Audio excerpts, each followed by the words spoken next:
Hi friends, మనం ఇప్పుడు 3 interesting moral stories తెలుసుకోబోతున్నాం. కొందరు శాస్త్రవేత్తలు మహామేధావి ఆల్బర్ట్ ఐన్స్టీన్ను కలిసి ఆయన తదనంతరం ఆయన మెదడును విశ్లేషించడానికి అనుమతి కోరారు. ఆయన ఒప్పుకొని ఒక షరతు పెట్టాడు. తనకు ఒక స్టీల్ కవర్ రాసి ఉంచుతానని, తన మెదడును విశ్లేషించిన తర్వాత మాత్రమే కవర్ విప్పి చదవాలనేది ఆయన షరతు. దానికి వాళ్ళు ఒప్పుకున్నారు. కొన్నాళ్లకు ఐన్స్టీన్ మహాశయుడు చనిపోయాడు. శాస్త్రజ్ఞులు ఆయన మెదడును సంపూర్ణంగా విశ్లేషించి రిపోర్టు తయారు చేశారు. ఐన్స్టీన్ రాసిన షరతును తీసి ఏం రాశాడో చూద్దాం అనుకున్నారు.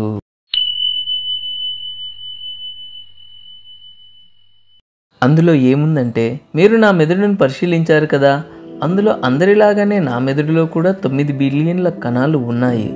నిజమే, ఆయన మెదడు అందరిలాంటిదే. శాస్త్ర పరిశోధనలలో తేలింది కూడా అదే. మిగతా వాళ్లకు నాకు ఉన్న తేడా నాకొక్కడికే తెలుసు అని రాసి ఉంది. అర్థమైందనుకుంటాను మీకు. అతని మెదడు అందరిలాంటిదే, కానీ దాన్ని సానపట్టడంలోనే అతనికి ఇతరులకు తేడా.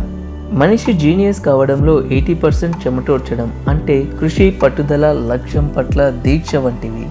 మిగిలిన 20% సవాళ్లను స్వీకరించడం. Next one. ఒక ఏనుగు, ఒక కుక్క ఒకేసారి గర్భం దాల్చాయి. 3 నెలలు నిండగానే కుక్క 6 కుక్క పిల్లలకు జన్మనిచ్చింది.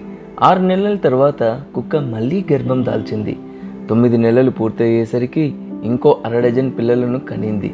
ఈ ప్రక్రియ ఇలా కొనసాగుతూనే ఉంది. 18 నెలల తర్వాత ఏనుగు దగ్గరికి కుక్క వచ్చి, నిజంగా నువ్వు గర్భవతివా? మనిద్దరం ఒకేసారి గర్భం దాల్చాం. నేనేమో 3 సార్లు గర్భం దాల్చాను, డజన్ పిల్లలకు జన్మనిచ్చాను. ఈ మధ్య కాలంలో అవి ఇప్పుడు పెరిగి నాంత అయ్యాయి. నీవేమో ఇంకా కడుపుతోనే ఉన్నావు. ఏం జరుగుతోంది అని కుక్క ప్రశ్నించింది. దానికి ఏనుగు ఇలా సమాధానం ఇచ్చింది, నీవు అర్థం చేసుకోవడం కొంచెం కష్టమే. నా గర్భంలో కుక్క పిల్లలు లేవు, ఏనుగు పిల్ల ఉంది. నేను రెండు సంవత్సరాలకు ఒకసారి ఒక ఏనుగు పిల్లకు జన్మనిస్తాను. నా బిడ్డ నేల మీద పడగానే భూమికి అర్థమవుతుంది. నా బిడ్డ రోడ్డు దాటుతుంటే జనమంతా నిలబడి ఆరాధనగా చూస్తారు. ఒక అరుదైన అద్భుతాన్ని నేను మోస్తున్నాను అని చెప్పింది. ఇతరుల కోరికలు తీరుతుంటే మీ మీద మీరు నమ్మకాన్ని కోల్పోవద్దు. ఇతరుల బలాలు చూసి అసూయ పడవద్దు.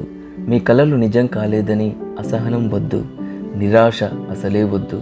మీకు మీరే చెప్పుకోండి, నాకు సమయం వస్తుంది.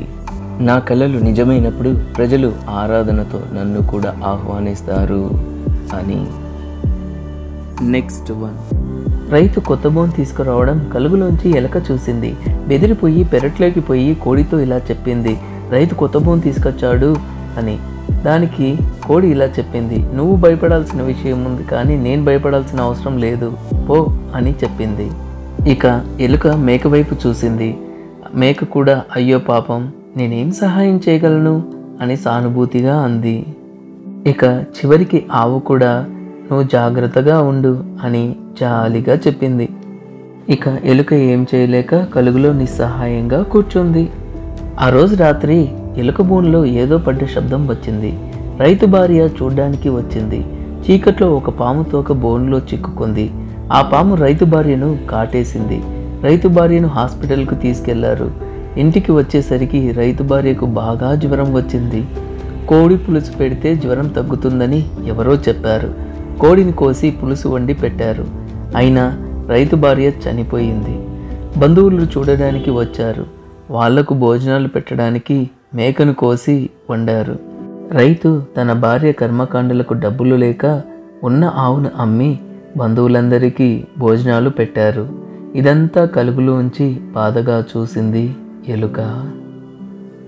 కాబట్టి ఎవరికైనా ఏదైనా సమస్య ఎదురైతే నాకు సంబంధం లేదు అని తప్పుకోకూడదు. మనం సంఘజీవులం, మనకు కూడా సమస్యలు ఎదురవుతాయి. ఒక్కసారి సమస్యల వల్ల అందరం ఇబ్బందుల పాలవుతాం. అందుకే ఒకరికొకరు సహకరించుకుంటూ సమస్యలు పరిష్కరించుకోవాలి. చూశారు కదా ఫ్రెండ్స్, మీకు ఈ 3 మోరల్ స్టోరీస్లో ఏది బాగా నచ్చిందో కింద కామెంట్ బాక్స్లో కామెంట్ చేయండి. మరిన్ని వీడియోస్ కోసం నా ఛానల్ని సబ్స్క్రైబ్ చేయండి. Thank you for your watching. ధన్యవాదాలు.